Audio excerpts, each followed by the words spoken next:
Zadrozny. I'm a senior reporter with NBC News. I'm not going to introduce everybody, just everybody's going to introduce themselves. And we are pretty much friends and colleagues. We've been covering the tech and politics merging beat for a long time collectively, and everyone has their own specialties. My specialty was disinformation. That is kind of an out of favor word. We don't like to say that word anymore because it's too political, but my beat is still disinformation. And I'm really focused this year on the beat of MAHA, which is Make America Healthy Again, and the anti-vaccination groups that have fueled that movement and now come to this moment, the anti-vaccination activist that leads HHS now, and all of the repercussions that will come from that installment. And so as you guys introduce yourselves, I'd love it if you could just start with introducing yourself, and then how are you thinking about your beat now among all of this? We'll just go down the line. Hi, I'm Naomi. I am a reporter at the Washington Post, where I cover primarily Meta, but really as the last couple of years have unfolded, the beat has expanded to just covering social media and politics, and like what does this new legal crackdown on disinformation research mean for organizations in that field? How are social media companies preparing for elections? How are they sort of changing their approach to addressing hate speech? And so this year, the focus is really the same, but I think one of the shifts is there have been a lot of changes in the field, and I'm kind of focusing more now on the impact of those changes. What's the fallout of this really seismic shift in the social media and politics landscape? Oh, I think your mic got. I'm sorry. You were holding that, and I was like, okay. All right, sorry about that. I'm Jeff, and as you can tell, I'm really thirsty. I also cover Meta. I've been with Wall Street Journal for 6 years. I tend to focus on the company's mechanics of its products, usually with the help of employees and documents they might have, in sort of understanding what how the platforms might shift societal dynamics and what the priorities are that they are focusing on and can be read out in the code. I think a big portion of my work has historically been accountability. A lot of it has been comparing what Meta is saying its public obligations have been and what it does publicly with what they are in fact optimizing user behavior for. Those things have frequently not matched. That obviously is going to need to change to some degree, given that the company has joined, like many others, such as Twitter before it, has sort of joined the bandwagon of this is no longer our responsibility, and we regret having ever treated complaints about how we run our platform in good faith. So that's going to be a shift for me going forward. I'm Julia Angwin. I'm a longtime tech investigative reporter. I run a small little newsroom called Proof News that I founded last year that has been investigating AI and what the accuracy of the responses that it gives.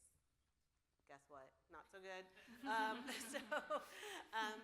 also, I wear two hats. I'm also a New York Times opinion contributing writer, and so I write monthly about tech and the impacts of various policy decisions. And I think Brandy and I were talking earlier, I feel like my straddling of investigative journalism and opinion writing is sort of, is something I think used to be probably wouldn't have happened in journalism, but I actually think, I think we are better off for just knowing what is the opinion of the person writing, and I believe the investigative findings stand on their own, they're replicable, the data is available. And so I'm plowing a little bit of a new path in that in-between space. Oh, and what am I concerned about this year? So this year, is really shocking to me. 10 years ago, I wrote a book called Dragnet Nation about privacy and surveillance largely enabled by the tech companies and my concerns about it. And at the time, I felt like I was being probably like medium hysterical. And the thing that is so unreal to me is it is far worse than I envisioned. Like any of the worst case scenarios I painted in there, it's worse. And so what I'm really concerned about this year is the merging of the government and the commercial surveillance apparatus is the most terrifying thing I've seen in my lifetime. Hard act to follow. I'm Davey, Alba. I'm a technology reporter at Bloomberg News, where on paper my beat is Google, but at my previous job was at the New York Times, where I covered disinformation as well. And some of that work still continues for me at Bloomberg News. I think that the way I'm thinking about the beat this year is we do sort of need to take back the word disinformation and just be able to call something that is false. And I hope to do that in my work. I'm also sort of looking at information flows and where influence lies in big social networks. So taking a closer look at X, at YouTube, at all the platforms that have enormous power, who the big figures are in those spaces, and how they impact discourse by the repetition of certain narratives, and how algorithms supercharge that. And I think that the media is just totally in a different place. It has been these past few years and will be in the next few years, and I hope to document that. If you don't mind, I would just jump in on to also defend the word disinformation. But I actually would say I would say, why don't we just go with lies? So, one thing that I think journalism has been unfairly caught up in is a question about intent, right? So one of the reasons that we don't use the word lies and use the word falsehoods, for instance, is this question of like, well, we don't know whether, for instance, the president knew that he was saying something false. Maybe he really believed it. And so this debate happens in newsrooms a lot about intent. And actually, I think that we should take intent off the table, because here's the thing. I don't even know my own intent half the time of what I'm doing, nor do I know the people closest to me. Intent is impossible to ever know in any situation. And so I just want to say, like, why don't we just call things lies? And like, maybe they made a mistake, or they didn't. I have 3 children. They lie all the time. Is it a big deal? Absolutely not. Disinformation, it comes with that word. All of the networks and power structures and social media platforms and the degradation of journalism and all of that comes with it. Like, this is when a lie goes from, RFK to Joe Rogan to Jesse Waters to the President of the United States, or crisscrosses all around. That is disinformation to me. It's almost like the power behind it is kind of embedded in the word itself. And like, that's why I prefer it to lie, but I think lie can be embedded in there as well.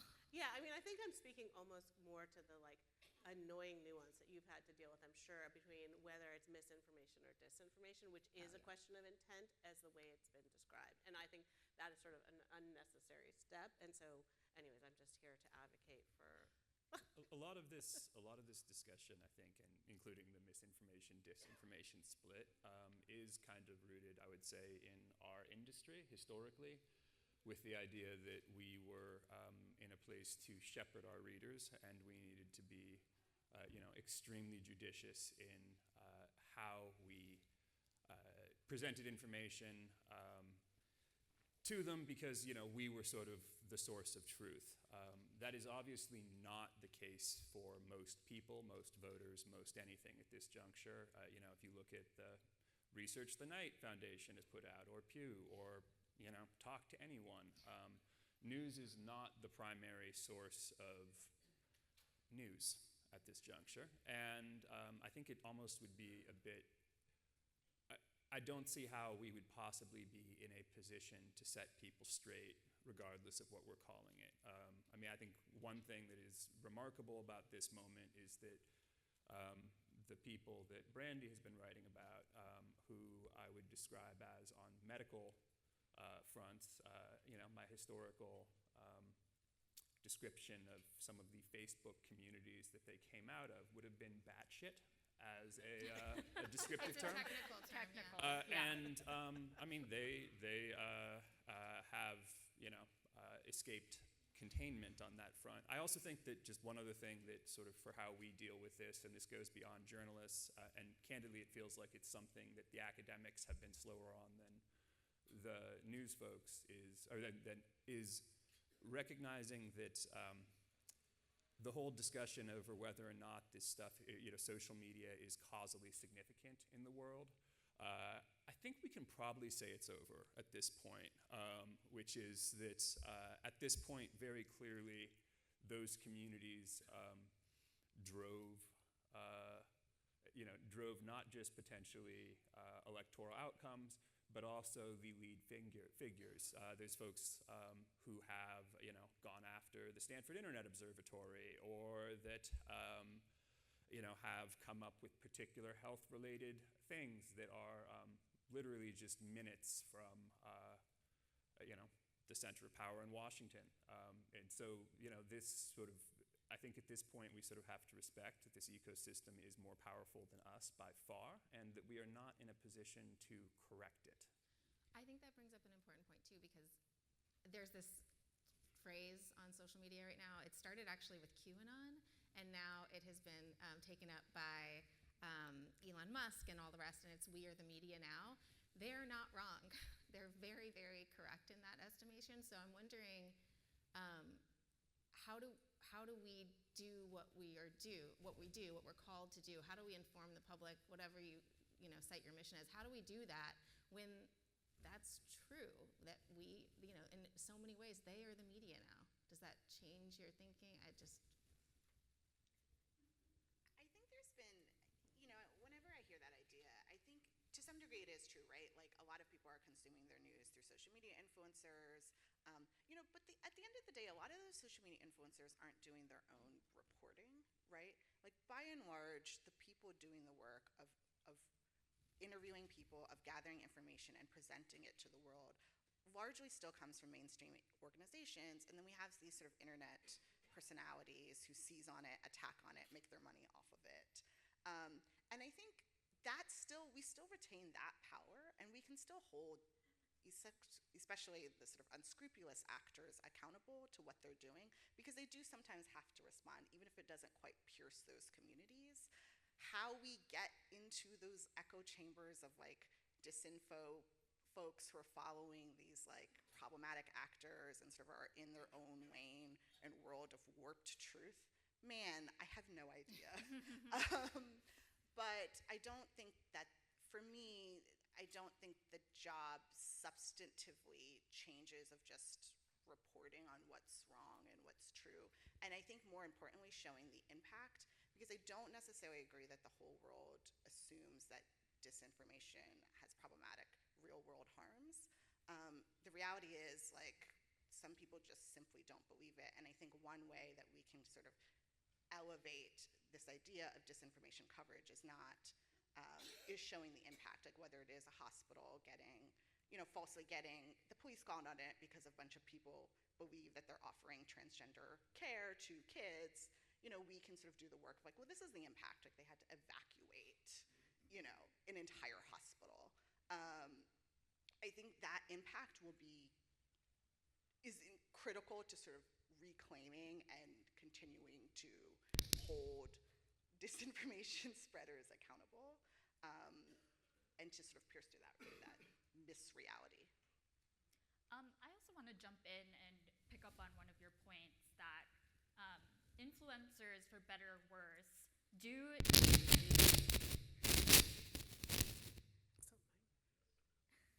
Elon? Everyone okay? Even here. I just did a story with a few others at Bloomberg News about the world of YouTube influencers, and including Joe Rogan and Theo Vaughn and all the folks that were shouted out at Trump's inauguration, taking a look at what their topics were and the networks of guests that they brought on and how that all worked over the past 2 years. And one thing that came up over and over was they always jumped off of the news as a starting point. They'd, sort of show an article, project it up, and then talk about it, use it as a discussion point, and then sort of veer off into tangents. But at the core, news is what they build off on.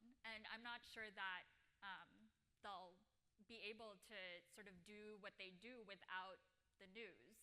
And I think beyond documenting sort of the repercussions of mis and disinformation, one thing that journalists can do is to document how these worlds work. So that was part of the goal of that project, at least, showing the reach and influence, who the audience was that this resonated with, which were typically young men, and then tying that into the dynamics that we see. We saw that in the last election, young men were a demographic that swung really hard to the right. And so how did that happen?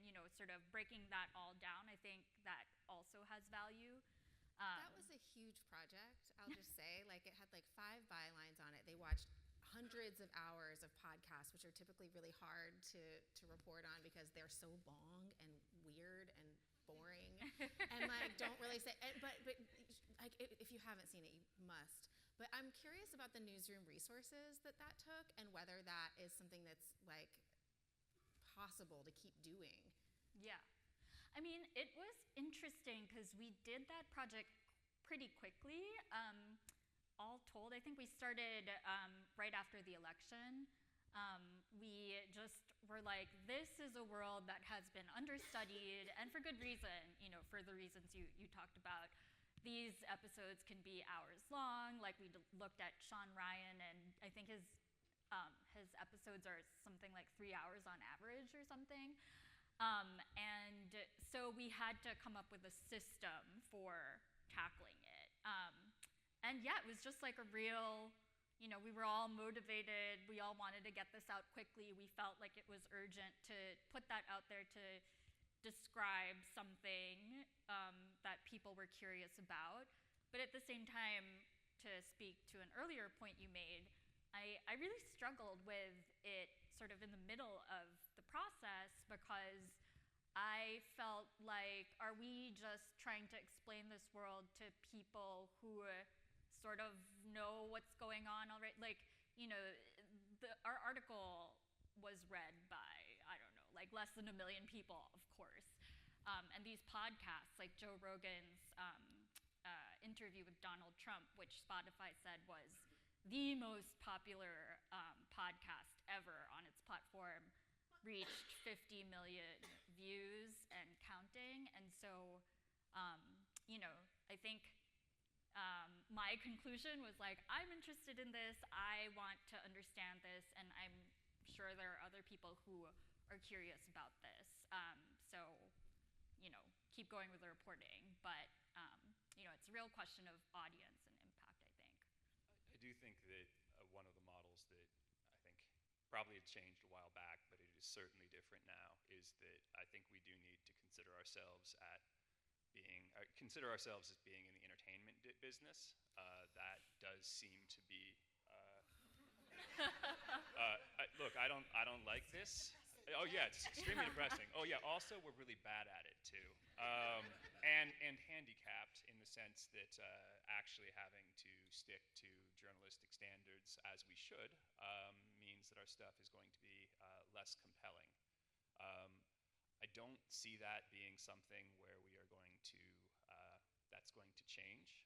If you do look, I think one thing that a lot of the work you've done has touched on as well, and you as well, Davey, is that honestly, whether or not something is true or people believe a thing is true does not have that much effect on whether or not they engage or share it. It's not that fundamentally important. And so, I think to some degree, I guess I see our role right now a bit as archival. I I don't see us in a position to, you know, scream halt and have somehow, the trends reverse themselves.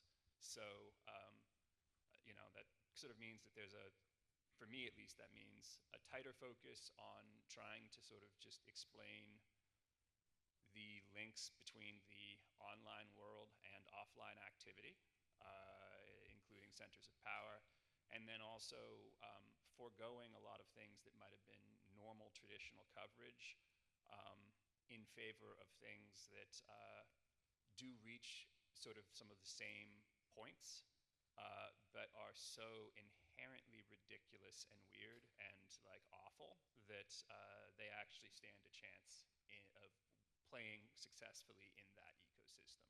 So for me, last year that was child safety, which is a nice term for trying to deal with pedophilia on Meta's platforms and looking at how that company's platforms was creating 200,000 user groups devoted to things like incest.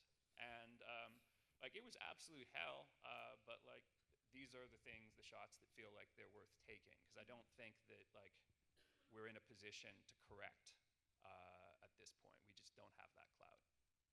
Can I jump in a slight defense of the creators? So I spent the past year as a Harvard Bernstein Fellow studying the creator economy, because I really felt like we could look at it as journalists and say, okay, we're losing to this and they suck, or we could say, wonder why. And so I did an analysis. I published a paper that came out in December about what journalists can learn from online content creators. And of course, there are lots of bad faith actors in that area, but there are also a lot of people who call themselves journalists who are in bad faith, right? Because we don't police our profession. So you can go around, anyone can say they're a journalist. And so what I realized was that fundamentally, creators come into the relationship with the audience knowing they have to prove themselves.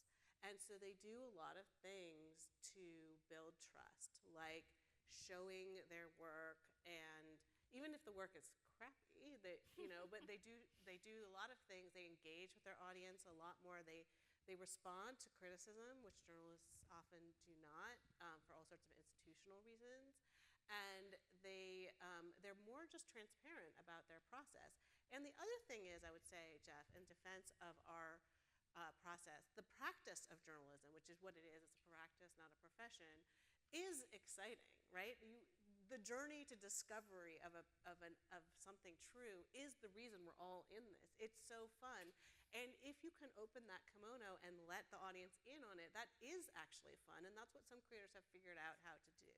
Now, they don't do a lot of the things that we would consider standard practice, like fact-checking, calling for comment, et cetera. But one thing that they do that we don't do enough of is expertise. So a lot of creators are really niche, right?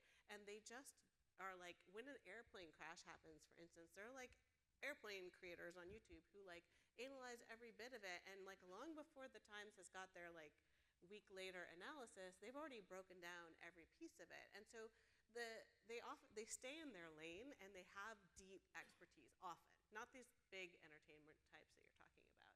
And one thing that I think journalism could do better at is cultivating expertise. So most newsrooms that I've been in, I worked at the Wall Street Journal for 15 years, and ProPublica, et cetera, are not really focused on expertise, right? The idea of the journalist is like a neutral vessel, and then if you want expertise, you have to call someone and get them to say the thing that you already kind of know.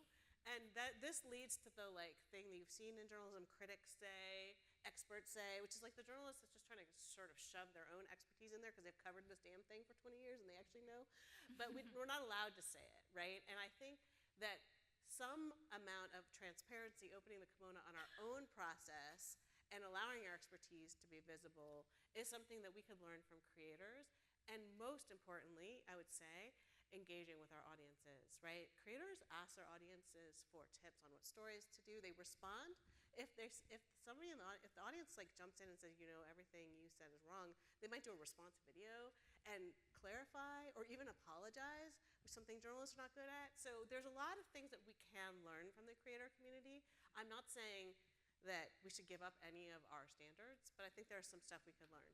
Are your shops, historically at the shops that I've been at, managers and executives have been a little nervous when it comes to their journalists saying anything in public that might be spicy or tweeting too much, or, but I have seen this too. Like now we're seeing these videos of New York Times reporters sort of giving a straight to camera quick summary of what they're reporting. It kind of humanizes them. We've seen it on the daily.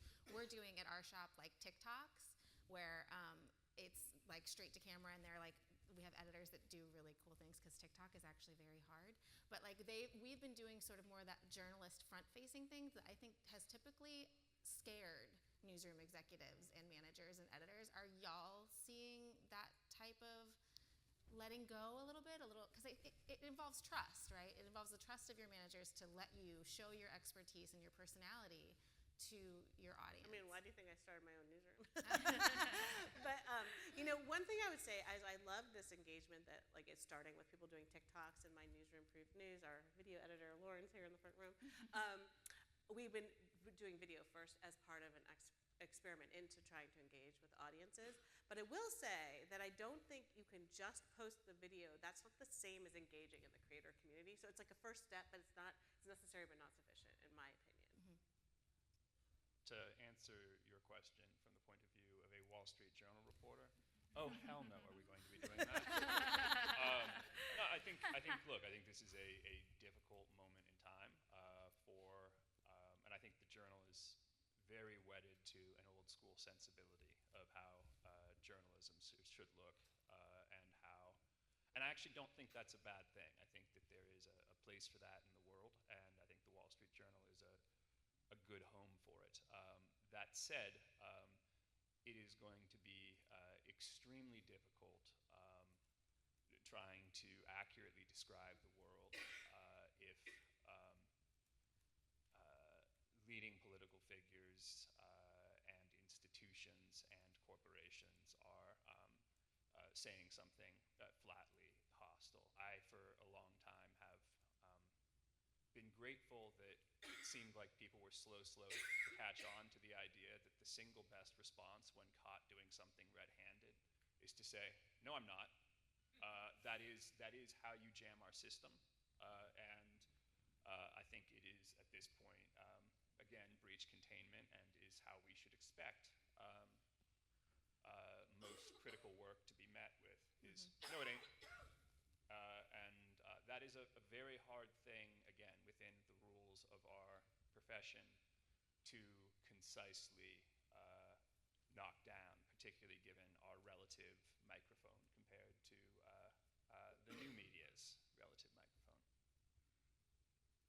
I think that there's a difference between, sort of putting out a video, like repackaging your story in a video form and then putting it out there, and really getting down to the level of the audience and responding to every comment. If someone tweets at you, I don't think we call it tweeting anymore, but really sort of starting the conversations on the ground level that I think newsrooms could still use a little more of. But I also want to bring up the real fact that there's a tension now of putting yourself out there so much as a reporter as to sort of, well, first, you don't necessarily want to be a distraction from the story is the usual tenet of like traditional newsrooms, but there's also the risk of putting yourself out there and becoming a personality that others then target. And I think that, this specter of harassment and that possibility is always sort of looming over you as a journalist that we all have to be aware of and sort of figure out the best way to do both those things, to be accessible to the audience, but also not make yourself into a target of harassment. Well, let's talk about that, because it's not just the threat of harassment, which I consider the price of admission now for journalism, sadly. That's crazy, by the way. But it's legal threats. It's So, I mean, the president has said he literally wants to go after us legally and jail journalists. So what are you personally doing to mitigate that risk? Are you supported by your shops? And how are your shops thinking about this elevated time of risk? For the Journal, I will say that there definitely has been no suggestion that we should change our approach in the least. I do think, though, that in a time when major news outlets are paying to settle lawsuits, here's one that I think, say objectively. The ability of any private user to have a functional legal claim against a platform for the removal of their account is goddamn zero. It always has been. That has been, well-established law. Yet, there have been a number of settlements, and I suspect we will see more of this. So, I mean, I think it would be crazy not to expect that good, critical, solid reporting, along with perhaps some wild-eyed stuff, is going to result in lawsuits. And I will say that no matter how protective the shop is, the process is different for a story that's going after a litigious, extremely wealthy figure than it is for anybody else. Back when I was at the AP, Oleg Deripaska sued us because we had Paul Manafort's correspondence with him. And the suit was thrown out because it was trash, but that, literally the first opportunity, that was $500,000 plus, I believe. And, you can damn well bet that any stories that referenced Deripaska's name going forward received extra scrutiny, took longer, etc. The appetite was lower. That's just going to be the way it is. And I think that's just the point, right? The point is there's an intimidation factor, right? They don't actually have to convince newsrooms to stop, accountability journalism on a given topic. They just can, force them to take longer to evaluate those stories and force them to take longer to research to make sure it's fully bulletproof, what those organizations were doing anyways, right? We saw the same happen in the tech research field, where it's okay, there was a chilling effect. Fewer organizations are doing that work right now. And even the ones that are, right, it's just clogging out the system if you have to pay, a fancy DC attorney, $1 million to defend your work, right? Even if you're still committed to that work. And that's where I think the true damage lies. I can say I have seen no change in approach in this administration. I think the Post has been pretty aggressive so far on the newsroom side of going after DOJ and tracking what's been happening at these federal agencies in the last month.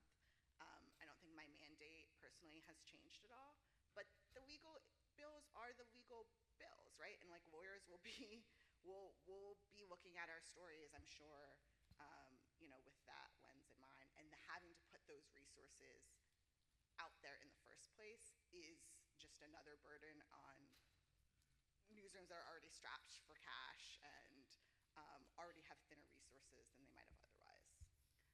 I do want to say, since we're in a room full of, hopefully, journalism funders, that if you're funding journalism, you should be, please, I beg you, to build litigation funds, right? This is the most important, urgent work that I think everyone at this conference should be talking about. And honestly, I feel like we should all get together in a room and just decide to make a huge litigation fund, because this is going to be, that's the weapon right now, right? The law is the weapon. There might be a future time where we're dealing with other things, like in other countries where they just jail and murder the journalists, but we are not there yet, thank God. And so we do need to fight this. And the threat of that amount of legal bills will put almost every newsroom except the Wall Street Journal and the Times and a few others out of business, right? And so, and some of the most aggressive journalism is actually by these substackers who I really worry about, who don't have any legal protection. And I'm extremely concerned right now about the legal challenges to our profession, and just throwing it out to all of you to please do what you can in that regard. I think if we're also talking about sort of resources that we can create for ourselves, another one is just workers banding together and the journalism community banding together to fight for each other. I think of the AP, which has been barred from White House briefings and because of the Gulf of America situation. And, is there room for other newsrooms to stand up to that in solidarity? I think these are questions that we should be asking. I think that's true for harassment too. That's such a Totally. that is there's so little you can do when you're being harassed and threatened on the internet through like mobs of these like folks. But one thing that does work is like solidarity, and when a bunch of us come together and sort of come out vocally in support of each other, I think that we cannot be so quiet anymore. We cannot pretend like this is not happening. We cannot go along as business as usual. If there is no accounting, if there is no accountability anymore, or there's less so, what we do have, we're in this stage where we were sounding the alarm. Jeff's work and all this work was sounding the alarm. This thing that we don't understand, social media or tech, is coming, and these are the harms. Now we're in the find out stage, right? Now we're in the this is what you get stage, and documenting that is really important, and we just have to sort of stick together. I know we're going to open this up for questions. I think a mic is going around, or there's someone with a mic if you want to raise your hand. But before we get to that, as you guys are finding the mic, I'll just ask a quick lightning round question, and it's where do you find hope in this moment? I'm reading about Soviet dissidents, and it's actually epic. Their whole organizing strategy around the Soviet Union was that after the revolution, they had actually adopted this really beautiful constitution and then enacted none of it. And so the dissident movement really just was like about rule of law. Every protest was, let's follow the constitution we have. We want to be law-abiding. And they fought a hopeless, hopeless battle for 30 years and then weirdly won. And so I find that comforting. Sorry, that was supposed to be lightning. Sorry, not lightning. I don't know. I find that comforting. Hopeless battle for 30 years. I am possibly dead at 6'5". I mean, 50-50 on that at my current age. But I will say that, look, I think a lot of this is we cover a new technology in the bigger picture, probably one that if I were going to say is more significant than anything since the printing press, radio and TV seem, in terms of the broadcast audience, to be less of a, at least those were one central point reaching out, so in some ways it was similar to what came before. The only thing that I think I could say that would even be moderately hopeful is that it seems like it would make sense that with that level of disruption, it's going to be, the pamphleteers and religious wars for a while, and that maybe we'll get past it at some point. All right. Okay. Come on, Naomi. I'll be a little more helpful. I think I'm finding hope, honestly, from my colleagues. I feel like I sense, even in DC, like it's been tough to be in DC during this moment. But during sort of like personally like trying times, people seem as committed as ever to do the work and sort of remembering why we do this work, why we got into it, why we started out as interns in local newsrooms, covering press conferences and crime blotter items, and have parlayed that, into, covering lots of different topics. I think that commitment, that fervor, and the stakes of that work seem higher than ever. And I feel like I sense some renewed energy on that front. And so that would be the one hopeful note in an otherwise depressing time, admittedly. I'd say the same. I think I find hope in community and doggedness in this moment, in sort of the determination to stay the course. And I think I would add to that sort of maybe lowering expectations, which now that I'm saying it out loud feels like the opposite of hope. But, sort of having a bit more humility in, I think a lot of reporters, myself included, we want to see the accountability happen quickly. And maybe it's a slower burn, and just sort of accepting that as the way things could come to pass, and then just seeing what happens and staying the course is what I'm trying to reorder my thinking around. Man, Courtney. you nailed that one. Yeah, it was a Courtney great. Racham, Center of Journalism and Liberty at Open Markets Institute.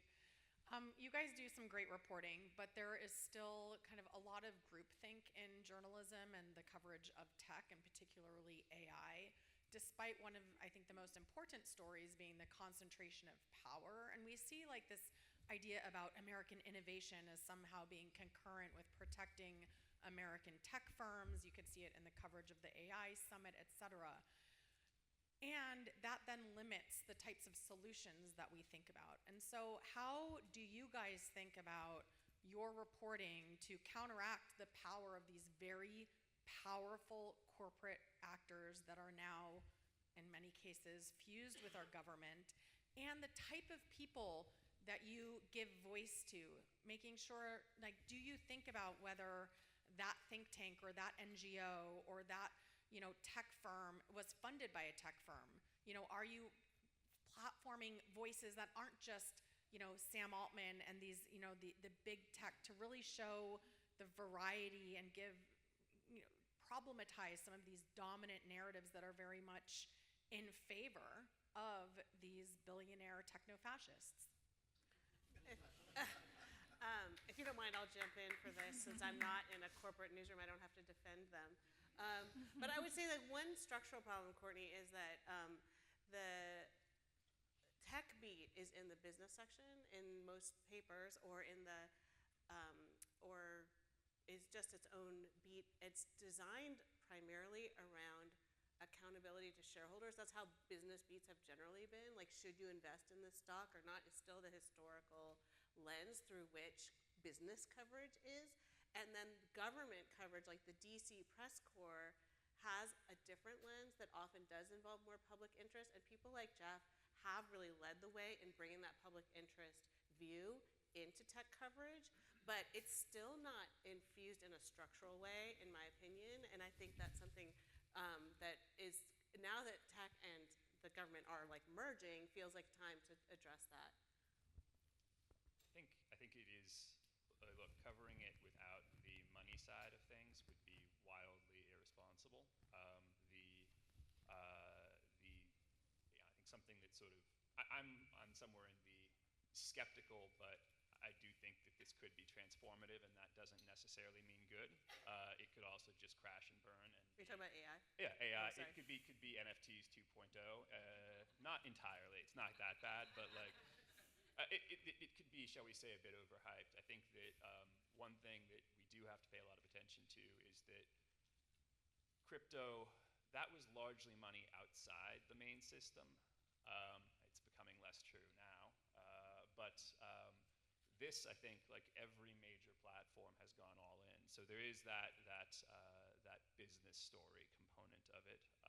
Beyond that, though, I think something that we haven't done enough of, and that I think we're starting to do a little more, is looking at how people actually use said tools, not what they are theoretically capable of, but how they are used. Obviously, the copyright bug has been live for a while, and I think that I think that covering this as a business story does make sense. That said, one thing that I'm really looking forward to is Section 230 doesn't cover this, and that has been the primary defense of the technology industry for quite a while. And I'll be really fascinated to see when lawsuits such as, say, the ones against character AI, the process of that. I think. Sorry, go ahead. I was just going to say, so before I became a tech reporter, I was like a local government reporter. As a city hall reporter, I covered education. And so I very much came from a sort of policy government perspective. And I think to your point, like one thing I did notice when I first became a tech reporter, which was like how much self-congratulation there seemed to be about landing the big tech executive interview. And, you know, the reality is we don't often learn all that much from those conversations. And that the real stories and the real, you know, emerge from people, you know, sources inside those companies who are giving you information, people outside or sort of adjacent giving you information to sort of shed light on how the companies are operating. And so like one thing for me is I do regularly sort of take stock of like who is in my source Rolodex and make sure that it is a broad enough list of people to kind of give that diversity of perspective and who can shed light on areas we don't know. Do you have an actual Rolodex? No, it's a spreadsheet. I got excited. The digital. Sorry, one other thing to address that question that I wandered away from. In terms of tech critics, find me some that aren't funded by large technology companies. It's actually a lot harder than you think when you look into this crowd. And this is a minor plug for the not big ecosystem that probably does involve Knight, that I am unaware of that many entities that do not have historical roots in kind of the techno-libertarian world in ways that make them line up with the tech companies almost across the board, or that aren't sort of currently funded, even if their objective mandate is theoretically contrary to big tech. There are a lot of organizations, I don't need to get into the name, but I will say that there is a big shortfall in credible voices doing research that could be of use here that isn't industry funded. I think if you look more closely at sort of the accountability side of reporting on AI, you will find some good stories in that area, and there's so much room to do even more. My colleagues and I did a story last year about bias embedded in AI systems when applied to hiring. There have been many stories about the resources that AI takes up, whether that's energy, water, and just looking for those accountability angles, I think, in AI is one area that we reporters could really go into. And I would say that it does exist in parallel to a lot of the business coverage. So I hope that that's something that more attention is paid to. Amen. And that's it, y'all. Thanks so much. Appreciate it.